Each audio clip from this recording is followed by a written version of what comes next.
Jemaat Tuhan, selamat pagi. Shalom. Apa kabar, sehat? Jangan luar biasa, tapi biasa. Kalau luar biasa itu jantungnya berdetak berapa kali? 100 kali. Jadi yang biasa-biasa aja. Menurut Pak Pendeta yang waktu mimpin seminar waktu itu ya. Tadi ada jemaat yang bertanya, Pak Pendeta kemana aja? Kok nggak pernah pimpin ibadah? Saya cuma bilang, Pak Pendetanya sibuk syuting film horor. Ya, Bapak Saudara, pagi ini saya mau memulai sebuah ungkapan yang mungkin Bapak Ibu sudah pernah atau sudah sering mendengarkan ungkapan ini. You are what you eat. Kamu adalah apa yang kamu makan. Istilah ini memang benar adanya, Bapak Ibu Saudara, karena apa yang kita makan itu menggambarkan siapa kita. Contoh ya, siapa orang Jawa di sini? Banyak? Orang Jawa itu biasa makanannya apa yang disukai? Gudeg. Rasanya biasanya apa? Lebih banyak cenderung manis, kayak orangnya. Orang Batak dan orang Manado itu kecenderungannya carinya yang pedes, pedis kata, baik cabai ataupun merica, dan juga suku-suku yang lain. Nah, Bapak Saudara, lebih dari itu saja, sebuah penelitian mengatakan begini: orang yang lebih suka makan sayuran itu jauh lebih sabar dibandingkan orang yang lebih suka makan daging. Ayo coba, yang lebih suka makan sayur lebih sabar nggak? Coba lihat suaminya, atau sebaliknya lihat istrinya.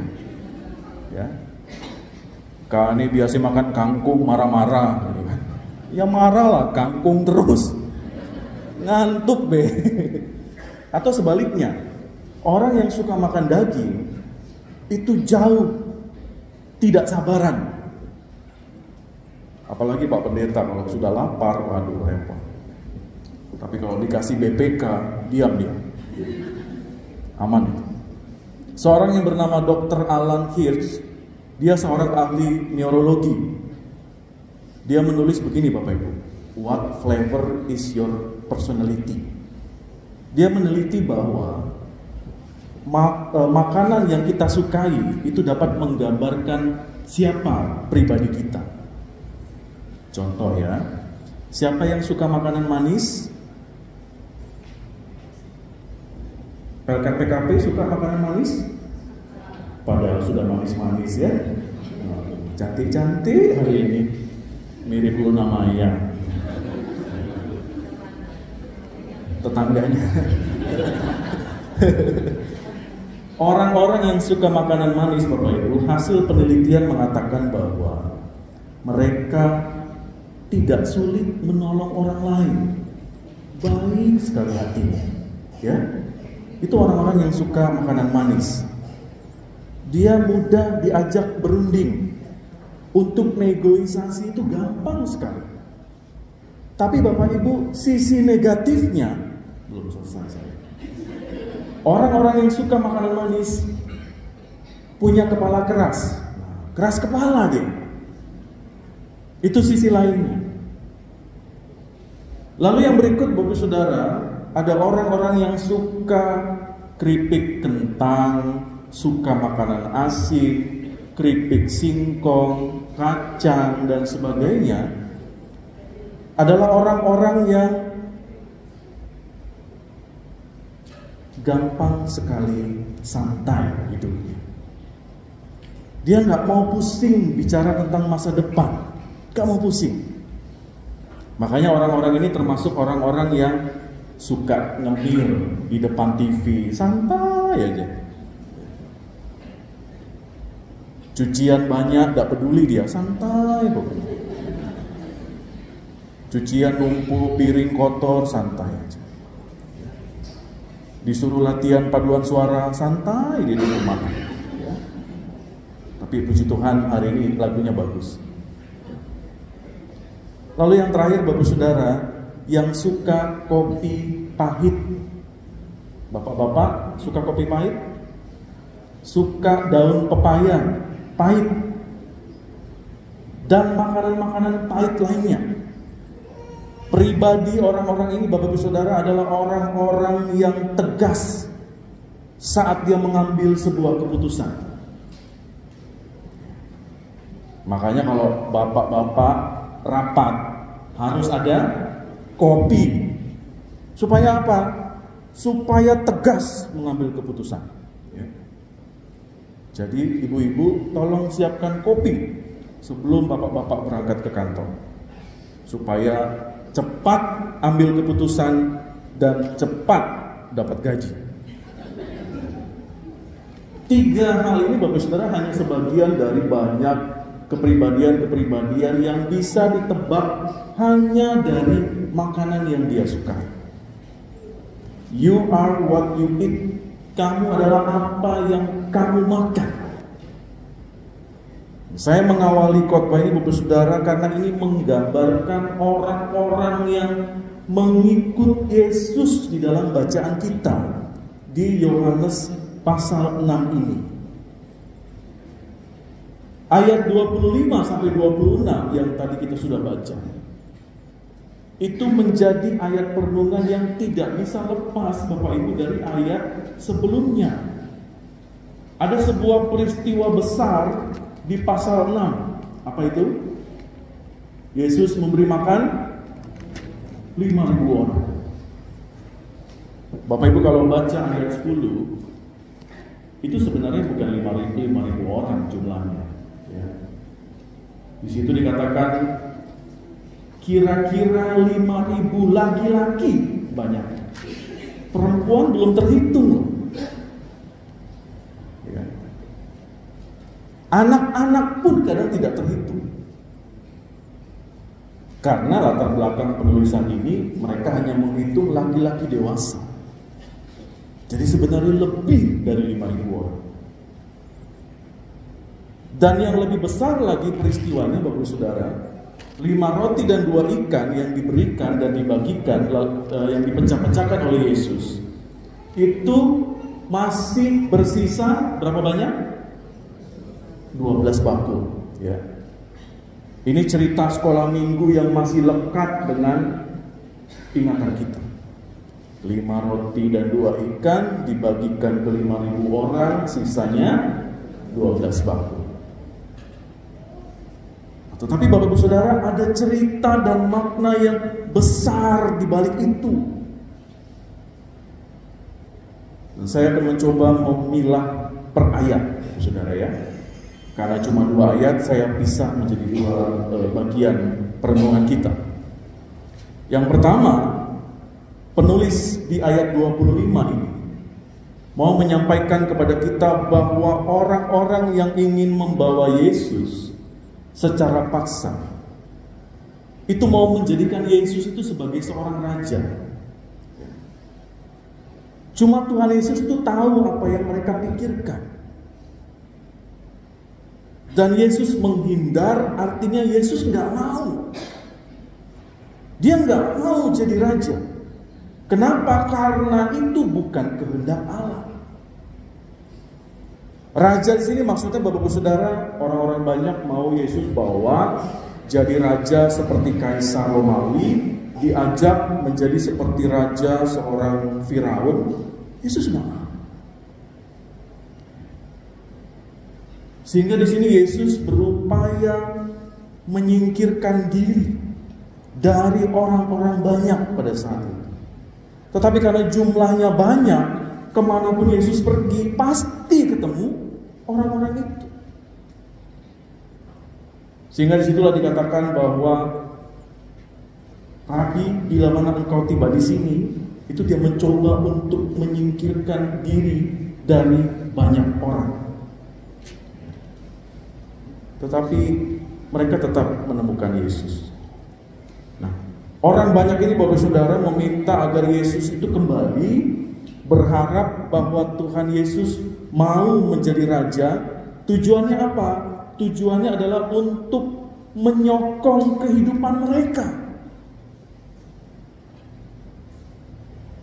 Karena apa yang dilakukan Yesus di dalam mujizat-mujizatnya, baik memberi makan, baik Yesus menyembuhkan orang banyak ataupun yang sakit, dan mujizat-mujizat lainnya, mereka melihat bahwa ini yang kami butuhkan. Pemimpin seperti inilah yang mampu membantu kami keluar dari jerat kemiskinan, kelaparan, dan sakit penyakit. Hanya sebatas itu pemahaman mereka. Ini ayat 25. Kita masuk di ayat 26. Ayat 26 ini Bapak Saudara sederhana saja. Yang Tuhan Yesus mau katakan kepada kita, baik pembaca ataupun umat pada waktu itu, dia mau berkata bahwa akulah roti hidup. Itu yang dia mau coba sampaikan kepada orang banyak. Tapi ternyata tidak ada satupun yang memahami tanda yang Tuhan Yesus mau berikan. Gak ada. Tujuan Tuhan Yesus menerima mereka adalah agar mereka menyadari bahwa akulah jalan keselamatan.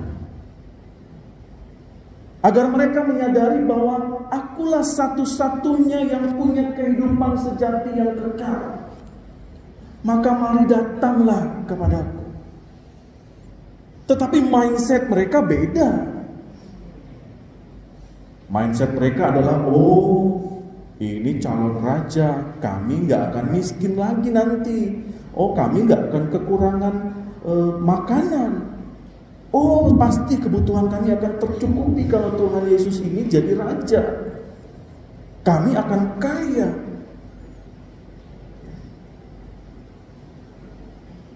Mereka menginginkan kelimpahan dengan kacamata duniawi. Mencukupi segala kebutuhan jasmani. Itu yang ada di mindset mereka. Kalau mereka sudah kenyang dengan roti, mereka sudah puas. Sudah cukup. Mereka menganggap Yesus itu hanya sebagai pemberi makan, bukan pemberi keselamatan. Itulah tadi dikatakan kepada saudara, Tuhan Yesus menolak untuk menjawab pertanyaan, Rabi, bila mana engkau tiba di sini? Dia nggak mau jawab. Bapak saudara yang Tuhan Yesus kasihi, firman Tuhan kita pagi hari ini mau menyampaikan dan mengajak kita untuk merenungkan bahwa semua orang punya persoalan, semua orang punya pergumulan, dan semua orang membutuhkan pertolongan Tuhan. Amin. Iya. Bohong kalau ada orang yang bilang enggak, saya enggak butuh pertolongan Tuhan. Bohong. Saya mau coba ajak kita flashback ke 2019 sampai 2022 akhir, bahkan 2023 awal. Jangan lupa Bapak Ibu, kita punya peristiwa COVID-19. Itu nggak ada satupun yang bisa menolong kita. Vaksin enggak. Tim kesehatan enggak. Tapi Tuhan yang menolong kita bisa sampai pada saat ini. Berkali-kali saya mau katakan bahwa COVID-19 itu mengajak kita untuk berpikir bahwa betapa rapuhnya kehidupan kita. Ya kan? Mau tua, mau muda, kena COVID. Mau kaya dia, mau miskin dia, kena COVID. Mau ganteng dia, mau jelek dia, kena COVID. Gak ada yang bisa menghindari peristiwa itu. Semua orang membutuhkan pertolongan Tuhan. Baik yang sakit, baik yang sehat, baik yang kekurangan, bahkan yang kelimpahan sekalipun. Kenapa saya bilang yang kelimpahan sekalipun? Karena ada banyak kasus anak-anak Tuhan yang sudah berkelimpahan pun masih minta lagi. Sama kalau kita sudah punya uang, Bapak Saudara. Kalau dikasih uang lagi mau nggak? Enak lah. Pacaklah bagi Pak Pendeta. Kita nggak akan pernah cukup, Bapak. Anak-anak fresh graduate yang melamar pekerjaan, minta berapa gajinya? 3 juta cukup? Cukup. 1 bulan kemudian dia lihat teman-temannya ganti motor, ganti handphone, udah cukup. Mau berapa? 10 juta? Cukup. Gak akan pernah cukup. Makanya Bapak Ibu kita harus memaknai doa Bapak kami. Berilah kami makanan yang secukupnya. Gak pernah itu direvisi oleh lembaga Alkitab Indonesia jadi berkelimpahan. No. Cukup. Punya jam 1, gak usah beli 10, gak muat dipakainya. Pasti pakainya 1. Punya emas banyak, gak mungkin dipakai semua. Dirampok orang. Hal-hal sederhana yang ada di sekitar kita, Saudara, itu mau mengajarkan kepada kita betapa kita membutuhkan pertolongan Tuhan. Jangan bicara hari ini, bicara esok, bicara lusa. Pada saat engkau berada dalam satu pergumulan yang berat, kita sudah tahu mau datangnya ke siapa, mau pegang tangannya siapa. Kita nggak akan pernah sehat terus. Sebaliknya kita juga nggak akan pernah sakit terus. Intinya adalah dimanapun kita sakit ataupun sehat, kita bersama dengan Tuhan. Pada saat kita suka, pada saat kita duka, ada Tuhan di situ. Makanya anak-anak Tuhan yang selalu mengandalkan Tuhan dalam setiap level kehidupannya, dia anak-anak yang tangguh, survivalnya tinggi. Enggak setiap ketemu masalah kelepek-kelepek, aduh, melempem gitu. Itu bukan anak-anak Tuhan itu. Tapi mau apapun badai kehidupan yang kita temui, oke lah kita nangis, oke lah kita kesel gitu.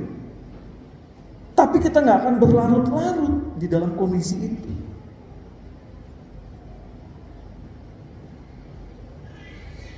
Bapak Ibu yang berada di dalam kondisi sakit yang sudah mencapai waktu yang lama, kan tidak pernah putus asa untuk minta kesembuhan kepada Tuhan.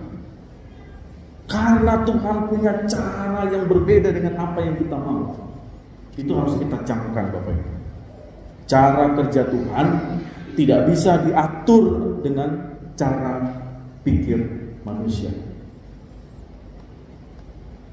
Dan saya yakin Bapak Ibu Saudara yang sudah punya perjalanan hidup keimanan bersama dengan Tuhan, punya 1000 cerita betapa Tuhan menyertai setiap Bapak Ibu. Oh iya, di saat kami tidak punya uang lagi Pak Pendeta, kami nggak bisa makan, ada aja yang Tuhan berikan lewat orang-orang di sekitar kami. Pada saat kami berputus asa, ada aja yang WA, semangat ya, cepat sembuh ya. Tidak pernah orang itu hubungi kita,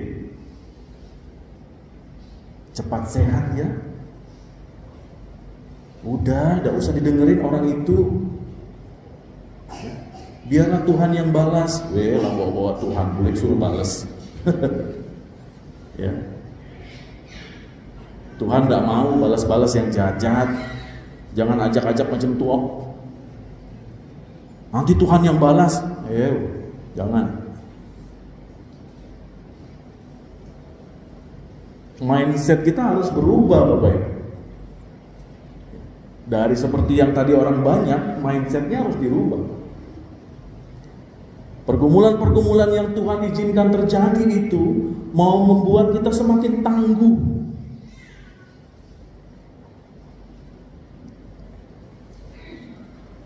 Layaknya telur, ada 2 telur, satu direbus, satu enggak. Gimana cara bedakannya Pak Pendeta? Begitu diputar Bapak Ibu, ya, mungkin nanti lihat di IG ataupun di TikTok, ya. Begitu diputar telur itu, yang telur direbus dia akan berputar bagus sekali. Telur yang tidak direbus ngaco jalannya, muter sini belok sana jatuh. Tangguh karena dia menikmati, dia melalui proses panasnya air, dia teruji dengan semua ujian-ujian yang ada di dalam kehidupan.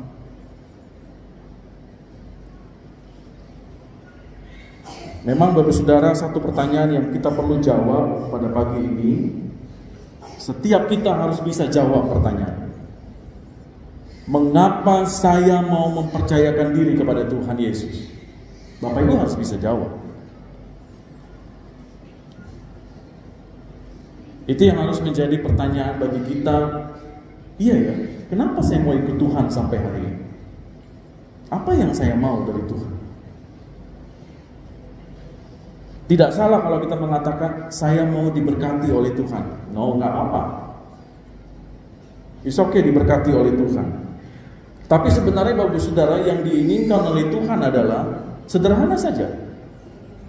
Supaya jangan kita merasa khawatir akan dunia ini. Karena terkadang kekhawatiran dan ketakutan yang kita punya itu menghadang dan membuat tembok pemisah antara kita dan Tuhan.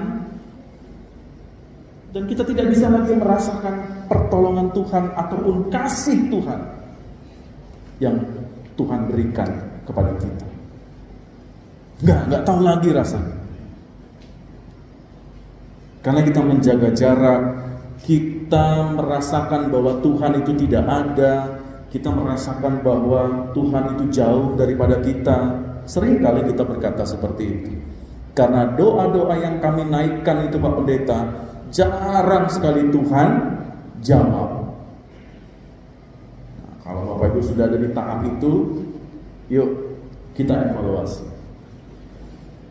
Karena seringkali doa-doa itu adalah doa yang hanya mementingkan jasmani dan kedagingan kita. Apa yang maunya kita, bukan apa yang maunya Tuhan.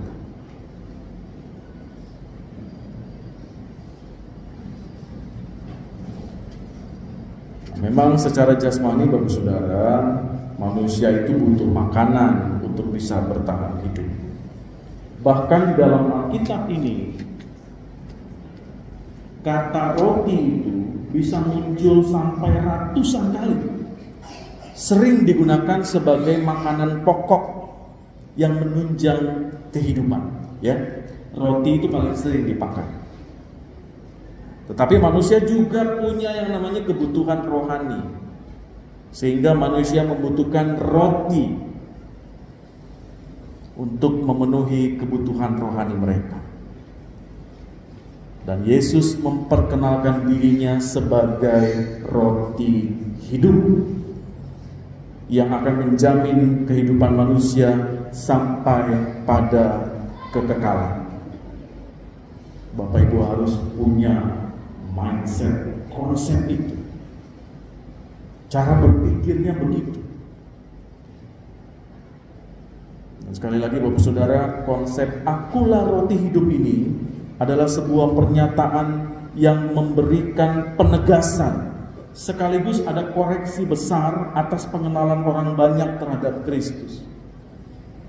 Orang-orang yang mengenal Kristus sebagai seorang pembuat mujizat, sebagai pemberi makanan dan jasmani, harus bisa mengenal Kristus itu sebagai pribadi yang memberikan makanan rohani yang akan menjamin kehidupan kekal.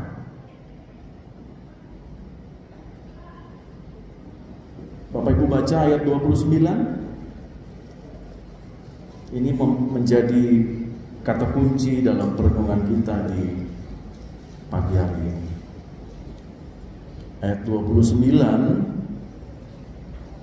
bagaimana kita bisa mendapatkan roti hidup, Bapak Saudara? Kita baca ya, 1, 2, 3. Jawab Yesus kepada mereka, inilah pekerjaan yang dikehendaki Allah, yaitu hendaklah kamu percaya kepada Dia yang telah diutus Allah. Percaya sepenuhnya kepada Tuhan. Dan nikmatilah persekutuan bersama dengan Tuhan.